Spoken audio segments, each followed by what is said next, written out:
नमस्कार. पहाटे 3 ते 5 वाजता लघवीसाठी उठता, यामागे एक आध्यात्मिक रहस्य आहे. पहाटे 3 ते 5 वाजता जाग येते, स्वामी समर्थांचा संकेत असू शकतो. तर बघा, पहाटे 3 ते 5 दरम्यान लघवी करण्यासाठी उठणाऱ्यांना हे रहस्य जाणून धक्का बसेल. प्रिय भक्तांनो, रात्रीची गाढ शांतता, सर्वत्र शांतता, तुम्ही गाढ झोपेत आहात. दिवसभराच्या थकव्यानंतर तुमचे शरीर आणि मन विश्रांती घेते आणि अचानक तुमची झोप मोडते. तुम्ही दार वाजवून उठता, तुम्हाला एक अज्ञात अस्वस्थता जाणवते. तुम्ही वेळ पाहता आणि दरवेळीप्रमाणे घड्याळाचे काटे रात्री 3 ते 5 दरम्यानचा वेळ दाखवत असतात. आणि तुमची झोप मोडण्याचे कारण म्हणजे लघवी करण्याची इच्छा. तुमच्यापैकी बरेच जण दररोज रात्री या अनुभवातून जातात.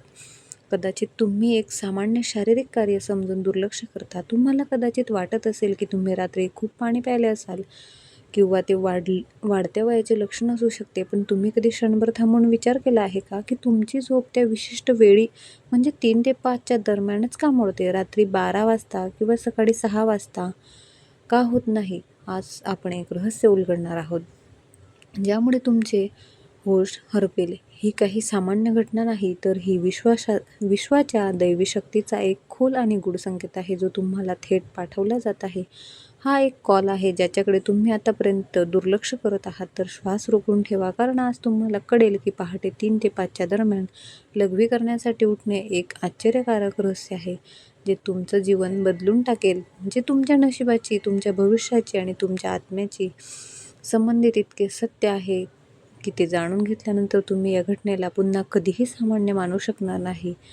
व्हिडिओमध्ये पुढे जाण्यापूर्वी माझी तुम्हाला एक छोटीशी विनंती आहे की तुम्ही व्हिडिओ शेवटपर्यंत नक्की बघा. अजिबात चुकवू नका, कारण ही माहिती खूप मौल्यवान आहे. आपल्या प्राचीन हिंदू धार्मिक ग्रंथ, वेद आणि पुराणामध्ये वेळेला केवळ घड्याळाचे टिकटिक मानले जात नाही. वेळेला एक जिवंत ऊर्जा, एक जिवंत शक्ती म्हणून पाहिले गेले आहे. 24 तासाच्या प्रत्येक प्रहराची स्वतःची एक विशेष गुणवत्ता, स्वतःची विशेष ऊर्जा आणि स्वतःचे विशेष असं महत्त्व आहे. आणि या सर्व प्रहरांमध्ये सर्वात शक्तिशाली, सर्वात रहस्यमय आणि सर्वात पवित्र वेळ म्हणजे ब्रह्ममुहूर्त. म्हणजेच पहाटे 3 ते 5 वाजेपर्यंतचा वेळ म्हणजे ब्रह्ममुहूर्त. या नावातच त्याचा अर्थ आहे. ब्रह्म म्हणजे निर्माता किंवा देव आणि मुहूर्त म्हणजे वेळ, म्हणजेच तो स्वतः देवाचा काळ आहे. हा तो काळ आहे जेव्हा विश्वाची निर्मिती करणारी ऊर्जा त्याच्या शिखरावर असते. हा तो काळ आहे जेव्हा रात्रीचा अंधार कमी होत जातो आणि दिवसाचा प्रकाश येण्याची तयारी करत असतो. हा संगम काळ आहे, असा जादुई क्षण आहे जेव्हा तो पूर्णपणे रात्र नसतो किंवा पूर्णपणे दिवस देखील नसतो. या पवित्र काळात सर्व देव, ऋषी, संत आणि सिद्ध आत्मे सूक्ष्म स्वरूपात पृथ्वीवर फिरतात. यावेळी विश्वातील सर्व सकारात्मक ऊर्जा पृथ्वीच्या सर्वात जवळ असतात. वातावरणात एक अद्भुत शांती, अवर्णनीय पवित्रता आणि एक खोल दिव्यता आहे. यावेळी सत्वगुण त्याच्या शिखरावर आहे. यावेळी हवेत एक वेगळीच ताजेपणा आणि शीतलता आहे, असे तुम्हाला वाटले असेल. या वेळेनंतर पक्ष्यांचा किलबिलाट देखील सुरू होतो, जणू ते देखील या दिव्य वेळेचे स्वागत करत आहे. आता तुम्ही विचार करत असाल की या सर्वांचा तुमच्या जागे होण्याशी आणि लघवीला जाण्याशी काय संबंध? हे नातं खूप खोल आहे, इतकं खोल आहे की ते तुमच्या कल्पनेपलीकडे आहे. जेव्हा विश्वाची ही सर्वोच्च ऊर्जा, ही दिव्य शक्ती तुमच्याशी संपर्क साधू इच्छिते, तुम्हाला संदेश देऊ इच्छिते, तेव्हा ते कोणत्याही थेट माध्यमाचा अवलंब करत नाही. ती तुमच्या स्वतःच्या शरीराला तुम्हाला जागे करण्यासाठी त्याची उपस्थिती जाणवण्याचे माध्यम बनवते. तुमच्या शरीरात लघवी करण्याची तीव्र इच्छा निर्माण करणे हा त्या दैवी शक्तीचा गाढ झोपेतून जागे करण्याचा सर्वात सोपा आणि नैसर्गिक मार्ग आहे. हा आजार नाही, ही समस्या देखील नाही. हे एक दैवी अलाराम घड्याळ आहे, हृदयाची घंटा, जी तुम्हाला जागे होण्यास सांगते.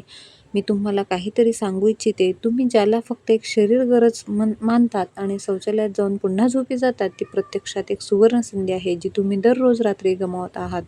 देवाने तुमच्यासाठी निश्चित केलेली ती वेळेची भेट आहे आणि तुम्ही नकळत ती भेट नाकारता आणि तुमच्या झोपेच्या जगात परतता. आता प्रश्न उद्भवतो की विश्वाची ही शक्ती फक्त तुमच्याशीच का संपर्क साधू इच्छिते? लाखो लोक झोपलेले आहेत, पण हा संकेत फक्त तुम्हालाच का मिळत आहे? याचे उत्तर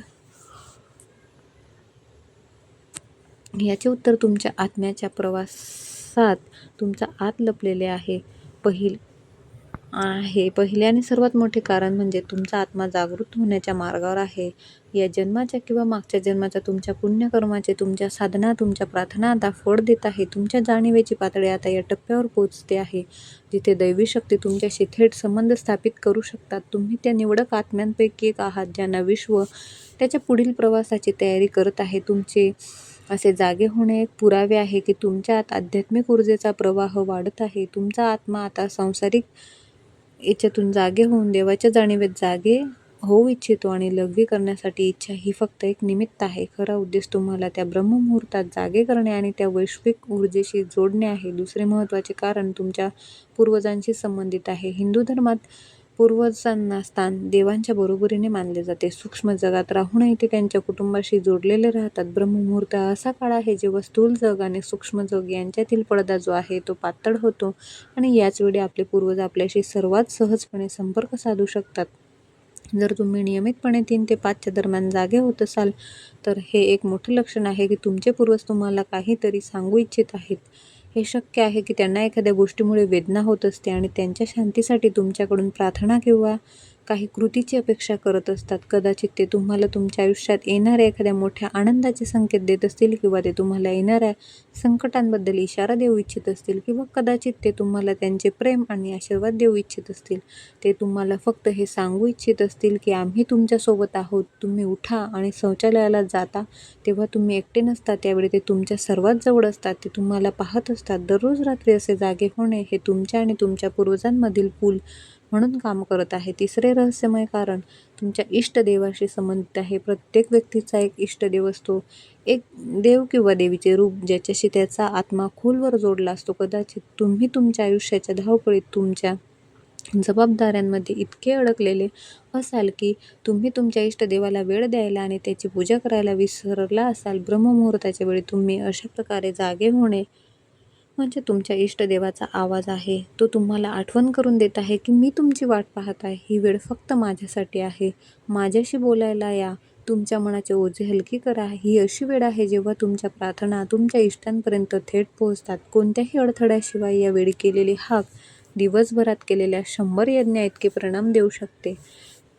देव त्या दिव्य शांततेत तुमच्याशी संवाद साधू इच्छितो आणि म्हणून तो तुम्हाला या विशिष्ट वेळी जागे करतो. चौथे कारण म्हणजे तुमच्या शरीर आणि विश्वाच्या संबंधाशी संबंधित आहे. आपले प्राचीन शास्त्र आयुर्वेदनुसार आपले शरीर पृथ्वी, पाणी, अग्नी, वायू आणि आकाश या 5 घटकांनी बनलेले आहे आणि आपले शरीर वात, पित्त आणि कफ या 3 दोषांनी संतुलित आहे. हा रात्रीचा शेवटचा प्रहर आहे म्हणजे पहाटे 2 ते सकाळी 6 वाजेपर्यंतचा काळ हा वाताचा काळ असतो. वाताचा गुण म्हणजे हालचाल करणे. हालचाल करणे शरीरातून मूत्र आणि विष्ठेचे उत्सर्जन करणे हे देखील वाताची एक क्रिया आहे. ब्रह्ममुहूर्तात जेव्हा विश्वाची ऊर्जा प्राण त्याच्या शिखरावर असते तेव्हा ती शरीराच्या वातदोषावर देखील परिणाम करते. ही एक नैसर्गिक सुसंवाद आहे. वैश्विक ऊर्जेचे जागरण तुमच्या शरीराची ऊर्जा देखील जागृत करते ज्यामुळे वाताचा वेग वाढतो आणि तुम्हाला लघवी करण्याची इच्छा होते.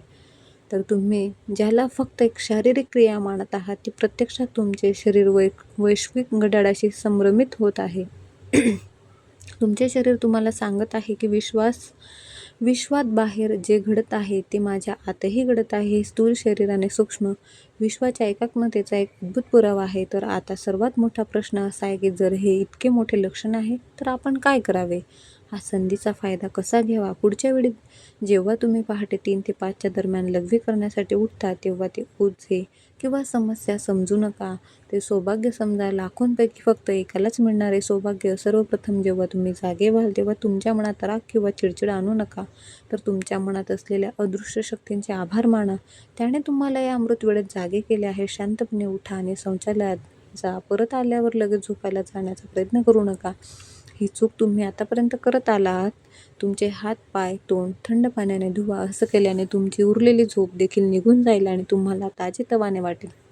आता तुमच्या घराच्या किंवा पूजा कक्षाच्या शांत कोपऱ्यात जा किंवा शक्य असल्यास मोकळ्या हवेत जा आणि एका आसनावर बसा. तुम्हाला कोणतीही मोठी पूजा किंवा विधी करण्याची गरज नाही. फक्त शांत बसा. डोळे बंद करा. तुमचा पाठीचा कणा सरळ ठेवा आणि फक्त तुमच्या येणाऱ्या आणि बाहेर जाणाऱ्या श्वासावर लक्ष केंद्रित करा. तुम्ही जो श्वास घेत आहात तो सामान्य हवा नाही तर ती ब्रह्ममुहूर्ताची दिव्य जीवन ऊर्जा आहे जी तुमच्या शरीराच्या प्रत्येक कणाला शुद्ध करत आहे. आणि जेव्हा तुम्ही श्वास सोडत आहात तेव्हा तुमच्यातील सर्व नकारात्मकता, सर्व विचार, सर्व चिंता बाहेर पडत आहेत असे अनुभवा. काही क्षण या शांततेत बसा. यावेळी विश्व तुमच्याशी बोलू इच्छिते. तुम्ही फक्त शांत श्रोते राहा. वेळी कदाचित तुमच्या मनात काही कल्पना येईल. तुम्हाला असा उपाय सापडेल जो तुम्ही महिन्यापासून शोधत आहात.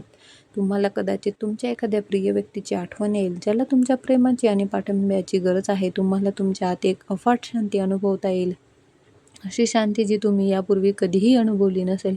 तुम्हाला हवे असल्यास तुम्ही तुमच्या आवडत्या त्या देवतेचे ध्यान करू शकता किंवा हळू आवाजात ओम मंत्राचा जप करू शकता. यावेळी ओमचा आवाज विश्वाच्या आवाजाशी एकरूप होतो आणि तुमची चेतना अनेक वेळा उंचावते. तुम्ही तुमच्या पूर्वजांना देखील आठवू शकता. त्यांना शांतपणे प्रार्थना करा, हे माझ्या पूर्वजांनो, मी तुम्हाला नमस्कार करतो. तुमचे आशीर्वाद माझ्यावर आणि माझ्या कुटुंबावर ठेवा. जर मी काही चूक केली असेल तर कृपया मला माफ करा. माझ्यावर विश्वास ठेवा. तुमची ही छोटीशी प्रार्थना त्यांना लगेच पोहोचेल आणि त्यांचे आशीर्वाद तुमचे आणि तुमच्या कुटुंबाचे प्रत्येक संकटापासून रक्षण करतील.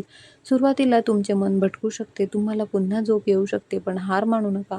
फक्त 5 किंवा 10 मिनिटांपासून सुरुवात करा. हळूहळू तुम्हाला असे दिसून येईल की या काळात तुम्हाला बसायला आवडेल. तुमचे शरीर आणि मन आपोआप या दिव्य भेटीची तळमळ करू लागेल. ही एक हळूहळू प्रक्रिया आहे. तुमच्या आत्म्याची तहान आता जागी झाली आहे. दररोज रात्री जेव्हा तुम्ही हा नियम पाळाल तेव्हा तुम्हाला आढळेल की तुमच्या आयुष्यात चमत्कारिक बदल येऊ लागले आहेत. तुमच्या चेहऱ्यावर एक वेगळी चमक येऊ लागली आहे. तुमच्या मनात अनावश्यक चिंता आणि भीती संपू लागल्या आहेत. तुमचे प्रलंबित कामे जे आहे ते आपोआप पूर्ण होऊ लागले आहेत. लोक तुमच्याकडे आकर्षित होऊ लागतील आणि तुम्हाला सल्ला विचारू लागतील.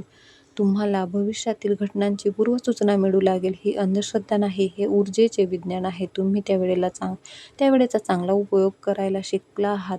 ज्यावेळी विश्व आपल्या सर्व शक्तींचा वर्षाव करत आहे, त्यावेळी तुम्हाला त्या खजिन्याची किल्ली मिळाली आहे, ज्याचा शोध लोक आयुष्यभर घेत राहतात. कल्पना करा की ती दैवी शक्ती तुम्हाला दररोज एक संधी देत आहे. ती दररोज तुमच्या दारावर ठोठावते आणि तुम्ही त्याकडे दुर्लक्ष करता. पण आता हे रहस्य जाणून घेतल्यानंतर तुम्ही असे करणार नाही. आता तुम्हाला कळेल की तुमची झोप खंडित होणे ही समस्या नाही, तर तुमच्या जीवनातील सर्वात मोठा उपाय आहे. हे लक्षण आहे की तुम्ही सामान्य माणूस नाही आहात. तुमच्या जीवनाचा उद्देश फक्त खाणे, पिणे, झोपणे आणि तुमच्या जबाबदाऱ्या पूर्ण करणे नाही. तुमच्या जीवनाचा एक उच्च उद्देश आहे, एक आध्यात्मिक ध्येय आहे आणि आता वेळ आली आहे त्या ध्येयाकडे पहिले पाऊल टाकण्यासाठी. या घटनेला घाबरू नका, ते स्वीकारा. हे विश्वाचे प्रेमपत्र आहे जे खास तुमच्यासाठी पाठवले आहे. व्हिडिओ आवडला असल्यास आपल्या चॅनलला नक्की सबस्क्राईब करा. एकदा कमेंट बॉक्समध्ये श्री स्वामी समर्थ नक्की लिहा. धन्यवाद.